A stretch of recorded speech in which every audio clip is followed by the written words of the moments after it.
Welcome back, everyone, to the Wellness Wonderland Radio. I'm so excited for today, another exciting episode, because we have amazing LA-based blogger and designer Erin Haslag here with us today. Erin is so cool. I've just gotten to know her a little bit, and I adore her work, and I'm psyched to have her on the show and get to know her a little bit better. Thanks for being here, Erin. Thank you for inviting me. I'm excited. This is my first podcast. Yay! Well, welcome to Wonderland. And speaking of Wonderland, you live in your own little bit of a wellness wonderland. Could you just kind of start us in right there and tell us a little bit about yourself and your journey to be a wellness blogger in LA? And I know that you wanted to start your blog kind of to get to know your city. Could you talk a little bit about just kind of your, not only your wellness journey, but your journey to taking that onto the blog platform? Yes. And I don't telling the whole life story. But I am from a really small rural town. We're talking like 550 people. So that's the origin of Erin. Wow. And I stayed in school for a very long time and collected a lot of alphabets behind my name. It was fun. And eventually moved to Detroit, which we talked about, and then on to Detroit Pride. Detroit. And actually, I would totally move back to Detroit if it weren't for the winters, because there's such a cool creative startup scene happening there. Sidebar. Renaissance, yes, yeah. Absolutely. And such cool buildings downtown. So it's got awesome history. I love hearing that. It makes me so happy right now. Looking out my window. And then I moved to DC, and I love DC, and I am obsessed with like all things DC TV show, like rewatching West Wing and Shonda Rhimes, and oh my gosh, House of Cards. I love the like seriousness and the gravity of DC. It was really fun to be there and really fun to feel like the work was meaningful, but at the end of the day, I still didn't feel fulfilled, if that makes sense. Mm-hmm. I was just like, okay, this work's really important, but it's not feeling like it's my life's goal. So I eventually transferred with my company out to LA. They were super cool, let me be one of the very first employees to work remotely.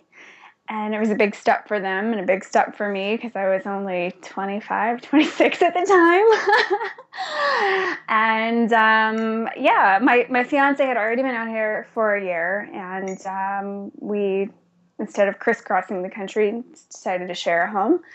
And when I moved here, I knew him, and that's about it. So I have taught fitness. I had taught fitness for several years, and I've always used that as sort of the springboard into getting to know somebody and finding a community. I did it in DC, I did it in Detroit, and kind of like find your people, find your tribe. Yeah. And in LA, it just wasn't happening. Like the scene was so different out here. It was like, so when's your DVD coming out? And I was just like, I have a full-time job. I just kind of like to teach fitness on the side because it's fun. And so it stopped being fun for me. And so I decided to just stop doing it. And then I really threw myself into the blog even more once I made that decision, because I didn't have another way that I could see to like get out as much as I saw bloggers doing cool things and meeting cool people. And so I used Well in LA as a way to get out. And I'm kind of an introvert by nature, so it really was easy for me to have something that I was kind of behind and presenting myself in that platform. And it definitely helped bring me out of my shell here. This is a big, crazy, dirty, frenetic, fun, vegan, whatever you want to be sort of city. So you can be whatever you want here. And I chose to be well in LA, and have been having fun with it for 3.5 years now. I love that. So you just kind of went out there and did it and met people. Do you have like an early example or story from that? Like when you, because I love that. I'm like visualizing you, this like amazingly cool person moving to LA, not knowing anybody, and putting yourself out there. Like, how did that go? Do you have any like specific examples from that when you first got started? Oh, I need to just put out there, I'm not amazingly cool. I'm like super nerdy and will like stay up all night and read code and figure how to do things. But that's cool to me because I'm right there with you. So. I think one of the first examples and the one that I love the most is a person who is now one of my dear friends, Sophie of the Philosophy. She had another company and a partner at the time. Somehow we found each other through Twitter, through Facebook. She understood I had a blog and I was a blogger, and she had a healthy chef food company at the time and since has morphed and has an amazing business with Philosophy. But she was like this cute little elf that left these cacao, raw cocoa, amazing superfood packed little truffles on my doorstep. And I came home and that was like one of the first things, and a little sweet note. And I was elated. I was like, this is so fun. And then we eventually met, and she's one of my closest friends here in LA. And that's a cool story to me. Yeah. I love that. That's a beautiful example. So Yeah, really putting yourself out there, and and I know this from being a blogger, obviously myself. It kind of helps to have something behind you when you're out there connecting with people. Like, this is what I do, and on kind of a superficial level, but not really. When you meet somebody through Twitter or through the internet, it really helps to have that blog behind you to say kind of, look, this is who I am. And it can kind of show, they can get a taste for who you are. And I think it really helps build friendships on the internet. If it does nothing else, that would be the most amazing thing that my blog could do, is all the connections that I've made. And I'm sure it's the same for you. Oh, absolutely. I have so many friends that I now say, people, how did you meet? I'm like, oh, we met through Twitter. Yeah, I know. It sounds kind of funny, but that's just like the way of the world these days, Like, I've met literally some of my best friends who I truly consider my best friends. I feel like I have to like plug that. Like, no, really, they're my best friends, but I met them on Twitter, and that's just how it happens now. And it's really having a blog, really, you can see, wow, we do share the same interests very quickly. You can get a huge taste of someone and what their life is like. So, going back to getting started on blogging, would you have any advice for other people who maybe want to start a blog but aren't sure, or are maybe introverted like you said you were, and are apprehensive of putting themselves out there and sharing in that way? I think you have to pick a platform, first of all, that you're comfortable with. Working with so many clients, some people really are not into blogging, and that's totally cool. When I started a few years ago, Instagram didn't exist, and I don't think people were as heavily into YouTube. I mean, everything's exponentially grown so much with social media platforms that I would say pick one. You don't have to have a traditional blog. I would say find whichever one you enjoy spending time on the most and start there. And then other pieces of your online persona and your personal brand can kind of fold into that and evolve as you do. But it's nice to have a litmus of something that's really easy to start off with. I think Tumblr's an awesome format if you're more of a visual person. If you have a personality and you like to be in front of the camera, then by all means, go be a video blogger or a vlogger. And if you love to write, if that's your passion, then start with a blog. Start sharing through written word. So yeah, I think it comes down to what's your medium, and then you pick your outlet and be consistent and choose like one or two things you want to talk about, because that's been the hardest thing for me. Is the more that I narrow, the more I find my scope and the more I find my people. I love that. That's a great line, and I really like what you said before too about picking what you like to do, and that reminded me of what I learned from Gabby actually at a workshop. She said, Gabby Bernstein, who I know we both follow, and she said, she was giving an example from her, and she was saying, I can write. I've written 3 books. I write blogs. I can do it, and I enjoy doing it. And she was like, but I love speaking extemporaneously on a topic. So for me, video is my platform. And for somebody else, that may not be the case. But she said, whatever it is, it's finding that and then just kind of rolling with it. So I think that that's like really sound advice for bloggers and people getting started. Yeah, and recognizing it changes too. Yeah. And there's so many more options now, which is great. Yeah. So you're not stuck to one thing. You're not married to it. Play. I mean, really, it's what we're all doing, right? Exactly. So you said picking a platform is really important. So your platform is wellness and all encompassing there. So could you tell us a little bit about your wellness journey? Has wellness and holistic health and fitness kind of always been on your radar, or is that something you grew up with, or is that something that you found on your own? Could you kind of just tell us about your journey and how it began? Yeah, I definitely didn't grow up with it by any means. I'm from the Midwest. I grew up on what, my parents at that time could do, both working, the standard American diet, if we want to call it that. Oh, yeah. I mirror that story so far to a T, yeah. Midwest and all of it.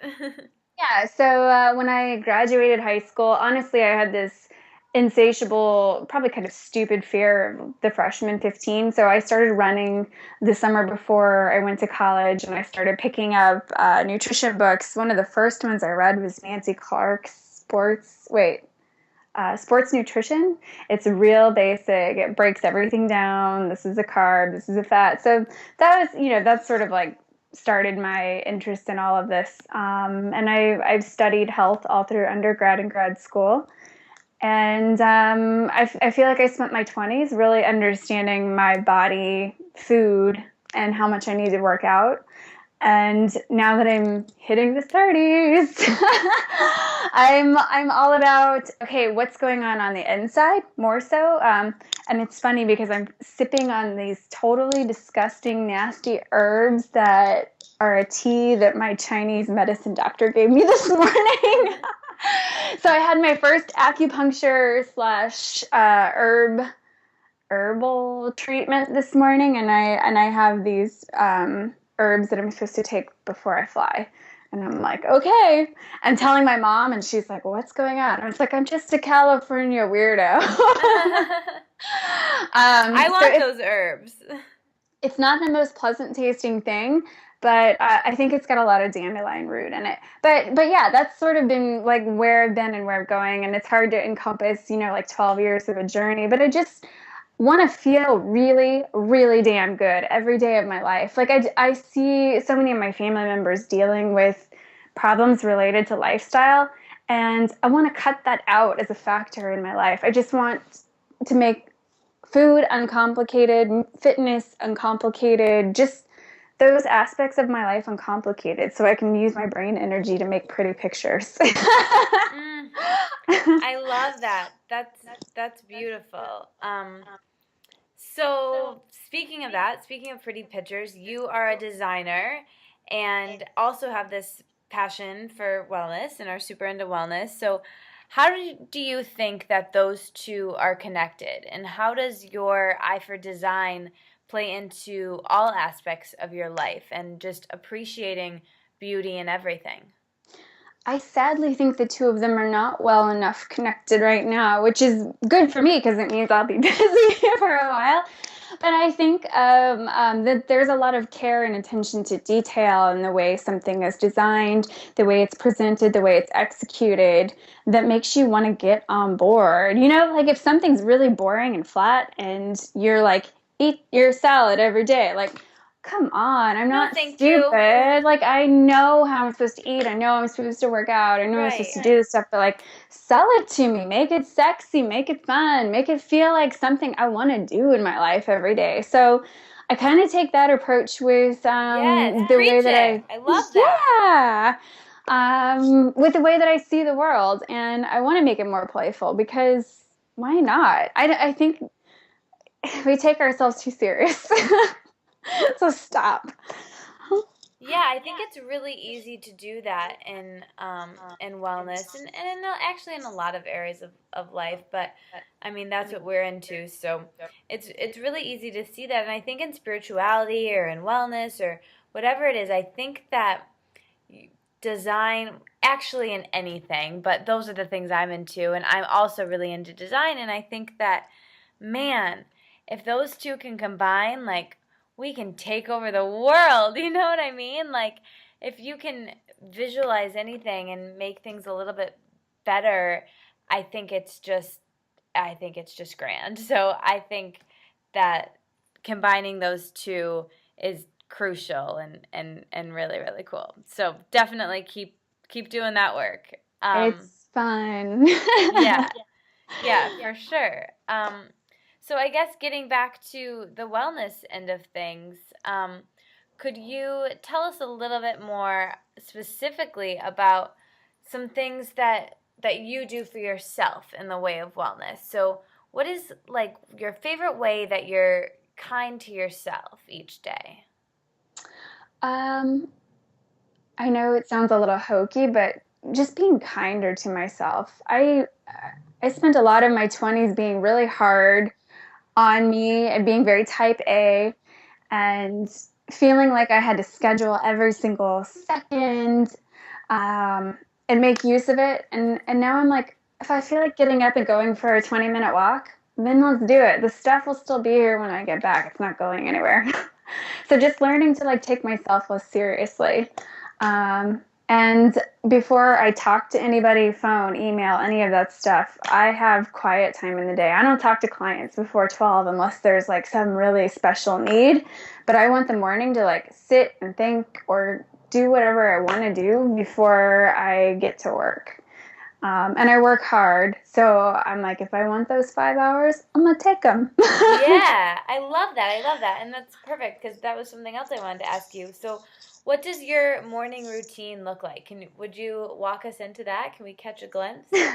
Sure. I went to parochial school, K through 12, so I had the whole uniform part of my Me too. lifestyle. And it has like it has hit everything in my adulthood. It's good. Like my mom and dad are awesome. I think of them as like my rock stars. They're amazing people. They gave me an awesome childhood. They gave me a great foundation for life. So like I had a routine every morning from the time I was born until I graduated high school and had to make it on my own. So I've always been really big into like having a morning routine to feel like my day had a good foundation. So the mornings here are I get up and as cheesy as it sounds, I wash my face and I put on clothes. Like I don't put on lounge clothes unless I'm going to work out or it's Sunday or something. But I like real clothes. It makes me feel like I'm motivated to do something. And I live in LA, so anytime I step out of my house, you never know what will happen. And then I usually put on a podcast. Sometimes it's yours, and sometimes, gotta have one to cover every morning. And then I take my dog for a really long walk, and I come back and I make tea or coffee or whatever and just sort of chill for a bit. And then I'll write or I'll color or create or do something fun and just sort of think in quiet. And it's been really quiet since my fiance's in Australia right now, so a little too quiet. So I'm excited to have another person there in the morning again. I love that. That sounds amazing. I wanna spend the night and have the morning with you. Don't have morning, but I'm a sleepover. Yay! I'm totally a night workout person. Like I need to have the cutoff because I will absorb myself in work. So I need to know, like, I'm going to yoga at 6 or 7 or whatever time it is. And I close the computer and I get out of the house and I go for a run or I go to yoga and then I decompress. And that's like signaling, slow down mind, slow down body. Like, the day is done. Just chill. I like that. I like that. I've been really on, that's how I used to always do it, is yoga in the evenings, and I've kind of been switching it up to kind of do the opposite, where it's like get moving first thing in the day, and then get dressed after that, and then, change that up. But I really liked what you said about getting dressed first thing in the morning, because it's so true. Like, for me, I've been like putting off getting dressed because I'm like, well, I'm going to go to yoga in the morning, so, there's no point. And then by the time you get home, the day doesn't feel quite right. And I feel like it's a really motivating thing to put clothes on and to get dressed for the day, and it really does start things off right. So I really like kind of having that option, as great as, doing your yoga practice first thing in the morning is, can be really great too. But there's definitely something to be said about using it to cap your day in the evening and to stop work and really, because it's so true that you can really keep going and get kind of caught up in that, and just one more thing, and it's hard to shut down at the end of the day. And I really liked what you said there about using that. Yeah, and I think for me, the first year of freelance on my own, I had to find when I had my greatest source of creative energy, when that was. And for me, it's the mornings. Like, my brain is well rested. There's not much, that's creeping into the day yet. So I capitalize on those hours. And it was the same when I was teaching fitness classes. Like, those were the hours I would make my playlist and put together the workouts. So yeah, and I kind of feel like I've earned night classes after, oh my gosh, getting up ridiculously early, like 4:30 a.m. sometimes to teach classes. Yes. So yeah, I'm gosh, like, that's okay. I put in my morning time. I love that. So, if you could give one wellness tip to other people, what would you tell them? Ooh, just one. That's really hard. I would say, God,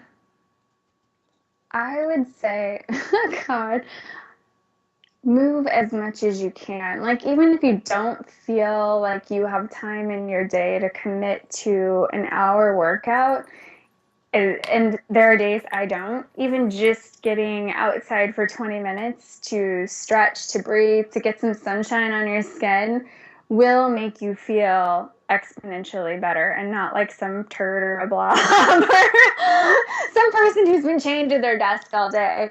And I've definitely had those days. So yeah, just do what you can, and don't beat yourself up if you missed a day, or it was only 10 minutes today or something like that. I love that. I think that's so important.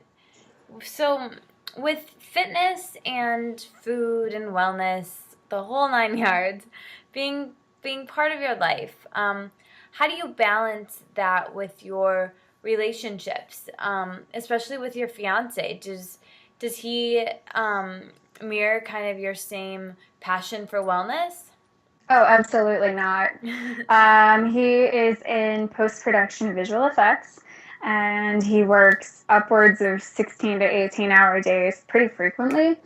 And a lot of the times his food is catered in. But he's hitting his 30s, and he's starting to feel the effects of not taking care of himself. So it's really fun to watch him start to discover his own sort of path to health and wellness. And I've never been the partner that nags or whatever. I just kind of like quietly do my thing. And if I'm making a meal, I make it healthy. He doesn't complain. He's happy to have food. And it's fun because I could send him like 30 articles and say, here's what you should do, but he wouldn't even care. He has to find it in his own way. There was something about red meat. Like, I read the China study when it came out and started talking to him about it, and he was like, no way, no how, I'm going to have my red meat and my meat daily. And about 2 years ago, he stumbled across an article on one of the sites he reads daily that said, here's how much you extend your life if you only have one meal of red meat a day, and he cut it down to 1 week. And I was like, okay, well, you just got to find it for yourself. That's cool. It's your journey. But yeah, I mean, living here, it's sort of almost stupid easy to be healthy, if I can say that. Well, sure, especially with that contrast from being in Detroit, and you know how different it is, like from where I am to where you are, with kind of that world and the ease. Yeah, And absolutely. accessibility. I feel like I've hit all pockets and corners of the food cultures across this country between travel for work, and LA really is like the easiest for eating. There's a farmer's market every single day if you want it. The food tastes amazing. This is where 60% of America's food is made, so we get it at its source. Sorry, the rest of America. I was like, this is an avocado? This is amazing when I moved here. So it's really fun to discover that and to be like at the source of food. It is life-changing. And friends here, I'm ridiculously blessed with awesome friends who are yoga teachers and into wellness and health. Shocker, I'm sure. So like if a girlfriend calls up and is like, let's go out, we're probably going to end up going somewhere that's vegan. And that's just how it is. So it's almost nice that it's not something I think about here. But we'll see how it is in Australia. So that'll be like a fun new challenge. That's awesome. That's really cool, and I'm a little bit jealous of that culture. But I think the world as a whole is sort of awakening to this a little bit more, and it's cool to see different areas add more things and making things more accessible. So I guess kind of going off of that, where do you see wellness and accessibility of this type of thing and just everything like that, where do you see it being in 10 years? Good question.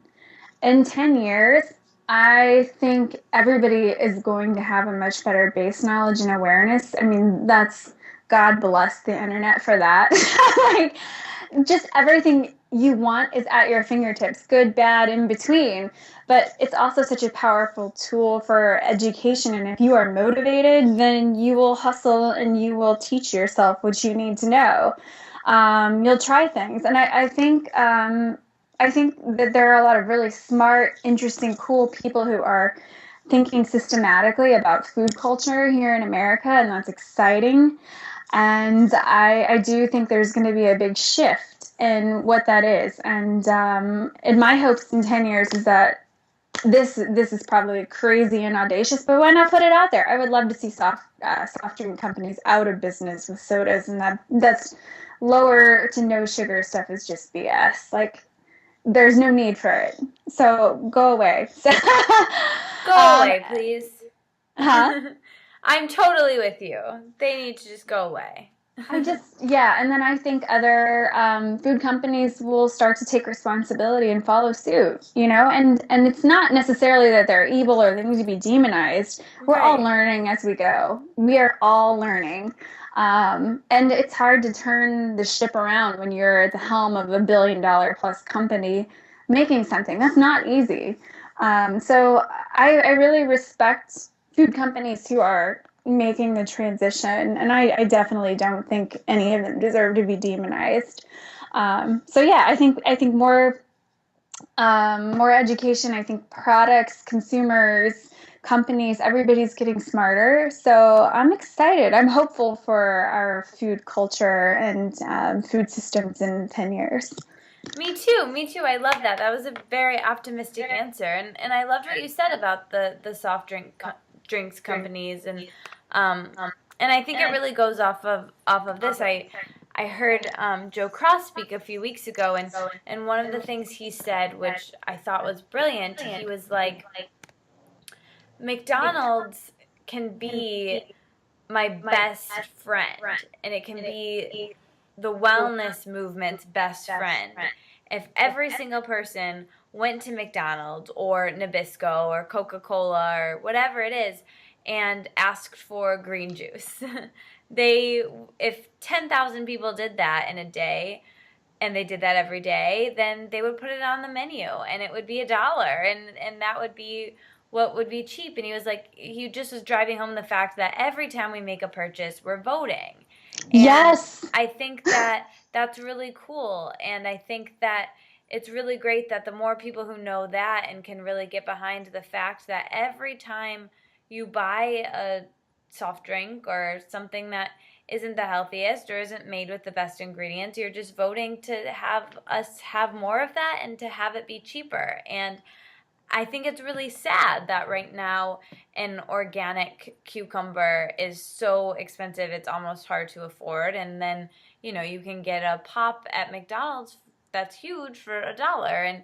And it's kind of sad that that's the way things are right now. But I think I'm really optimistic that the more knowledge there is about this, the more people will understand that everything they purchase is just a vote on how we want the world to be. So I think that that's really cool.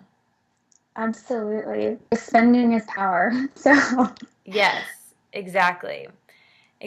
So thinking about that a little bit, and I kind of feel like I got preachy a little bit there, but with what we were talking about with relationships and this lifestyle and keeping that balance, and like what we were talking about with your fiance and other people in your life, your family or whoever it may be.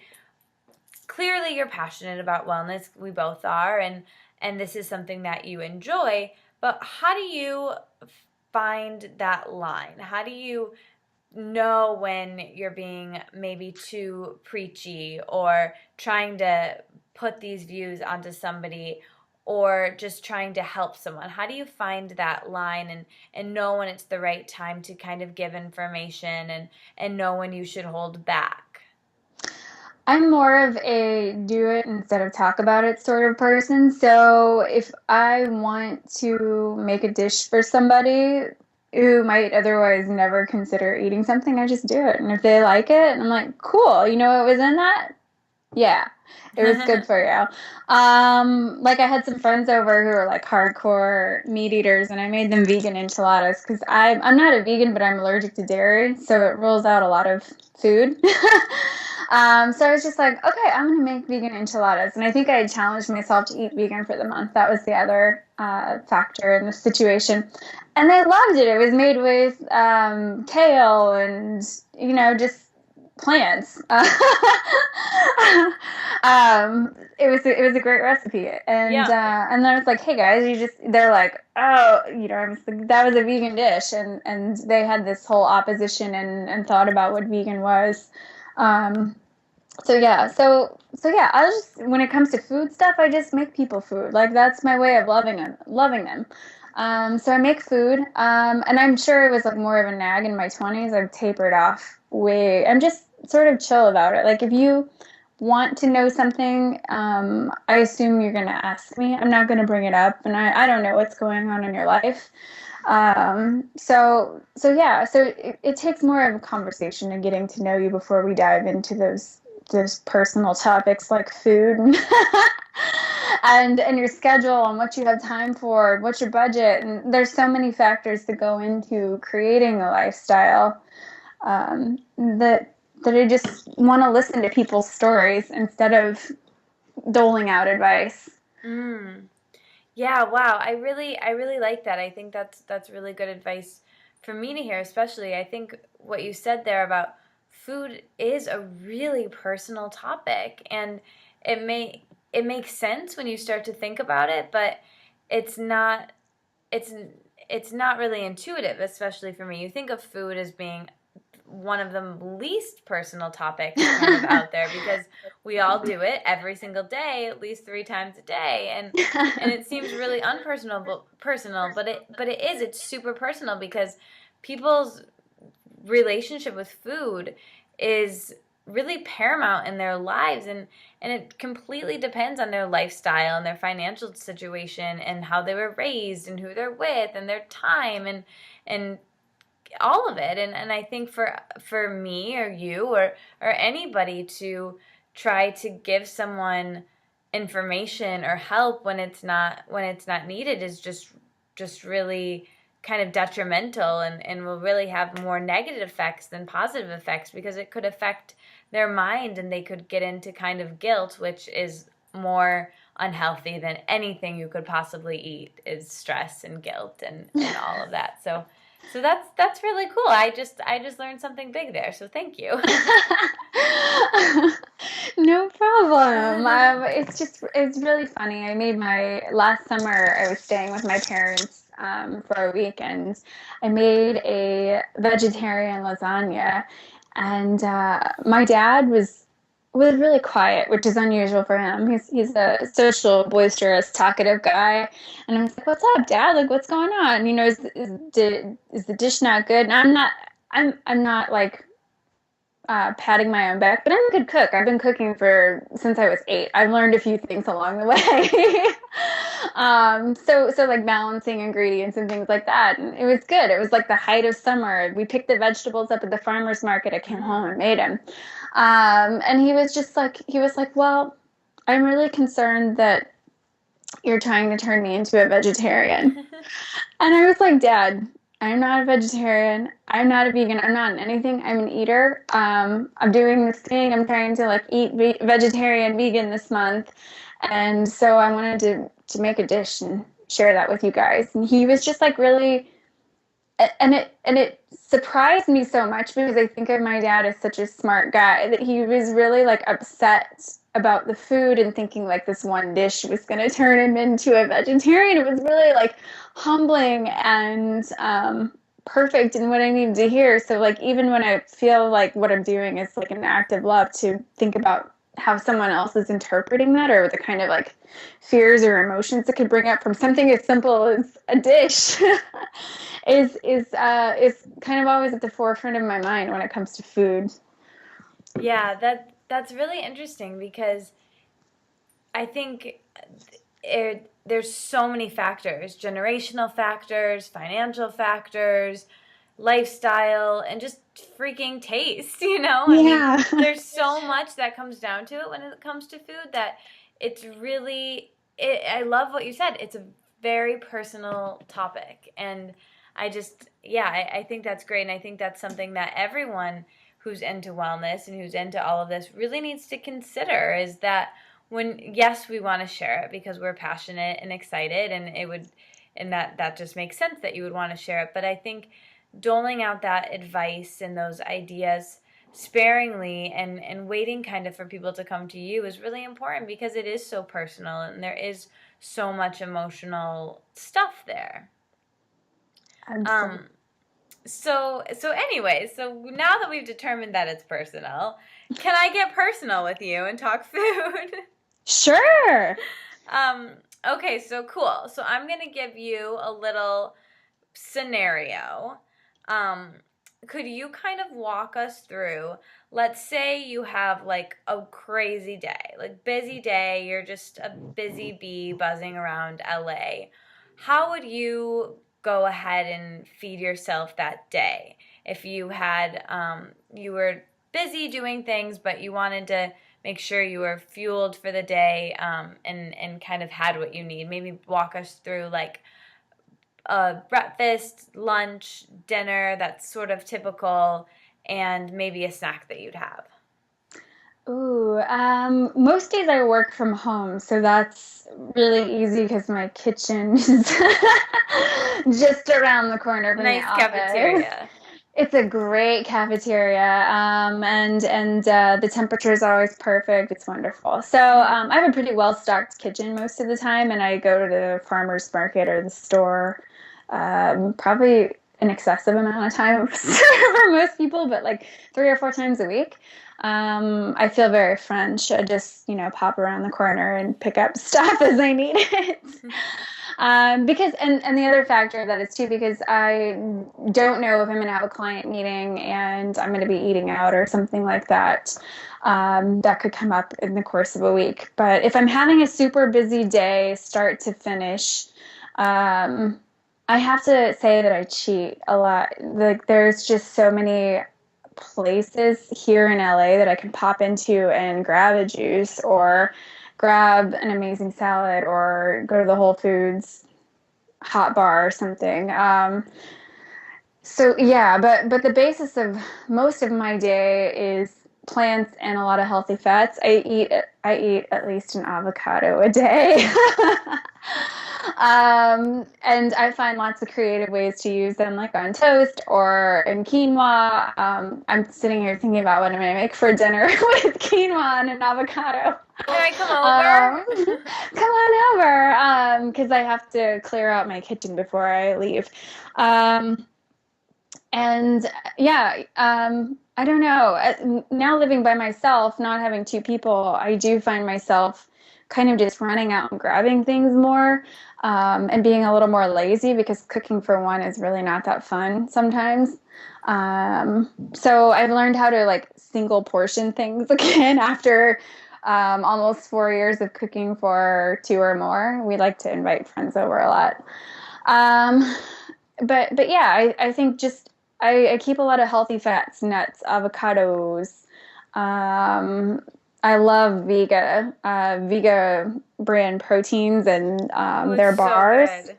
Yeah. I don't know if it's Vega or Vega. Vega? I don't Vega? know. I say Vega, but I like Vega too. I'm going to switch off now.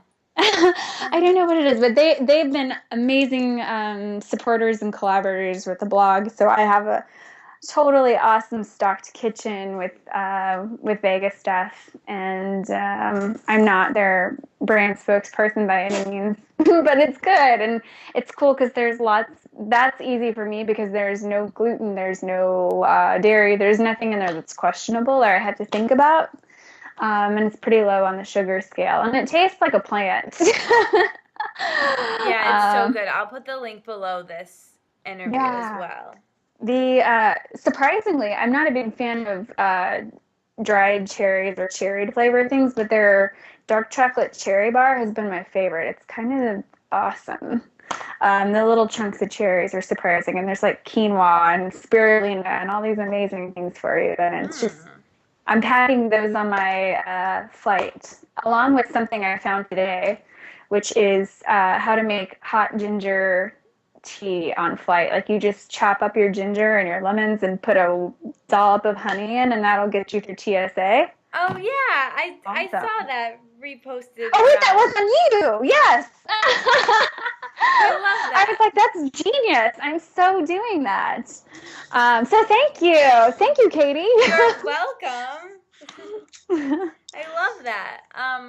That's awesome. So I guess this, first of all, has been amazing, and I just have my rapid fire questions for you. Okay. But I have one last big question. You ready for it? I'm ready. Let's go. So what are you most excited about in your life right now? What's next for you? Tell us about your projects and ideas and everything. And then of all of that, what's the one that you're most excited about? I can't talk about the one I'm most excited about. It's still so confidential, but I'm like bursting at the seams to tell people. Well, that's cool that there's something. It's big. You'll have to come back on the show to talk about that. It's big, and it will keep me busy for a really long time, and I'm blessed, grateful, thankful, and I hit the ground running when I come back from the other side of the world. So yeah, I can't talk about it yet, but there's big stuff on the horizons. I can tell you one big thing, which might be kind of a shocking thing. I'm going to close Well in LA by the end of the year. I just feel like it's time. I have another direction. I want to kind of like bring things in, and I want to get a little more sassy about. I feel like my Well in LA writing style is very nice and sweet and polite, and I want to get a little more confrontational and challenge people, and I don't feel like that's the platform I've set up for Well in LA. So I'm working through my own branding process to bring something new to life, and it'll probably launch in February of next year, and I'm super excited about it. Wow, that's awesome. I just feel like there's so much to constantly create and keep pushing the envelope and keep learning new things. And I'm a Gemini, so I like need as much stimulation as a 2-year-old in my day. Like, ooh, what's this shiny thing? Oh, I'm tired of that. Like, so as long as like projects are fun and interesting and have a cool scope and I enjoy the clients, I feel like I'm going to really like this new direction forward so much more than sitting in an office and doing data analysis, which was my life before, but it was a good life. It paid well. So yeah, this uncertain territory is really fun and engaging and exciting, and I get to talk to cool people like you, which I probably wouldn't be doing if I were doing data analysis. Well, I know I said that was going to be my last question, but I guess how you made a really big career transition then. Could you tell us a little bit about that and any advice you have for people making that transition and that jump? Yes. My advice is and I'm stealing this from someone I've read somewhere along the line in the internet. It's really hard to sort these things out when you're like constantly absorbing. But go back to what you loved to do when you were 5, and that's what you should be doing as an adult. And I played and I colored and I created things. Like, that's what I loved to do when I was 5. And somewhere along the way, I thought I had to have like this very serious sort of noble career that was steeped in academia, and I'm good at school, and so I stayed in school. But I sort of had this quarter life crisis that came to a head where, it's one of those, if you deny who you are at your core, it's going to come back and bite you in the ass. Like, you've got to figure that out and you've got to go in that direction. And it's hard and it's a struggle. So ages like 28, let's say 26 to 28 were pretty hard. And I credit my other half for putting up with lots of crazy while I was like, what do I want to do with my life? Because I hate sitting in air-conditioned offices from 9 to 5. I'm a miserable human being at the end of that day. So yeah, just finding what gave me flexibility and freedom and creativity, and realizing my perfect job didn't exist. So if I wanted that, then I needed to get up off my ass and go make it. I love that. Okay, well, that's an inspiring way to end, and super exciting. All right, you ready for a couple of rapid fire questions? Let's go. Okay, first thing that comes to your mind. Play. Oh, love it. Okay. Favorite typeface? Oh, that's bad. Oh my gosh, which one am I obsessed with right now? It's like choosing your children. You can choose 2. Okay. Serif and sans serif. I'm really into this one called Didot. I don't even know if I'm saying it right. I love Didot. I love Didot. I love that one, and I fell in love with Open Sans this week. I don't know. I'm working on it on a project, on a web project, and it just has lots of subfamilies, so it's fun. But yeah. Nice. I love that. I like to pair masculine and feminine a lot when it comes to fonts. So yeah. Love it. Okay. Favorite color? Neon. I tend to wear a lot of red or pink. It goes with my skin tone. I love it. Favorite month of the year? May, because it's my birthday. Ooh, I'm almost May. I'm April 30th. Woohoo! Spring. Woohoo! Favorite book? I have read Little Women more than any other book in my life. Favorite book, though, that is closely encroaching on that number is The Alchemist, which I reread once a year, and I find at least 5 new lessons from it. Paul Coelho is just an amazing author and, like, life scribe. Love it. Favorite song? Ooh, oh, this is like fonts. Right now I'm really into Royals by Lorde, who is this 16-year-old New Zealander with pipes. She's like Lana Del Rey, but with more gravitas. Ooh, I can't wait to look that up. That's really cool. I was just writing it down. Okay. Favorite fruit? Ooh, strawberries. Favorite vegetable? Is avocado a vegetable? That's a fruit. That's a fruit. Favorite vegetable? I really have grown to like Brussels sprouts.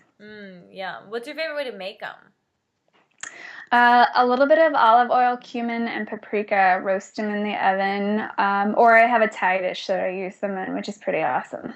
Yum, yum. Favorite cookbook? I'm going to go with Crazy Sexy Life, which isn't really much of a cookbook, but it was sort of a big shift in the way I cook. So I'm going to call it a cookbook. Chris Carr is amazing and totally counts as a cookbook. Love it. Yeah, and her follow-up, The Crazy Sexy Kitchen, was really, really great, and liked being introduced to Chef Chad, so Yeah, cool. yeah, and it's beautiful visually too, which I'm sure Yeah. you appreciate as well. Yes. The photos are beautiful. Speaking of Chris, juice or smoothie? Juice. I'm not a big fan of cold foods. Nice. Avocado or raw tahini? I think I know your answer to this one. Oh, avocado. Hands down. Coconut milk or almond milk? I do avocado milk. Oh my gosh, almond milk more, but I like to actually blend the two together when I make them at home. Yeah, and avocado milk would be good too, so.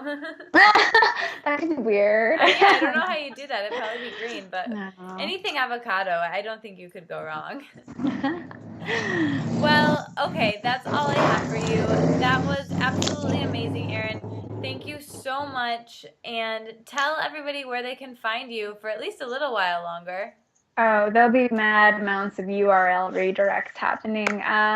My blog is Well in LA, and it is WELLINLA.com. And there's a little design tab at the top, and my design business site is just my name. It's erinhaslag.com. So I'm easy to find. She's amazing, and I adore her and all of her work, from her blog to her design business, and all of those links will be below. So even if you didn't have a pen, if you were out on a walk listening to this, all of this will be below. So thank you so much, Erin, and everyone have a wonderful day. Bye.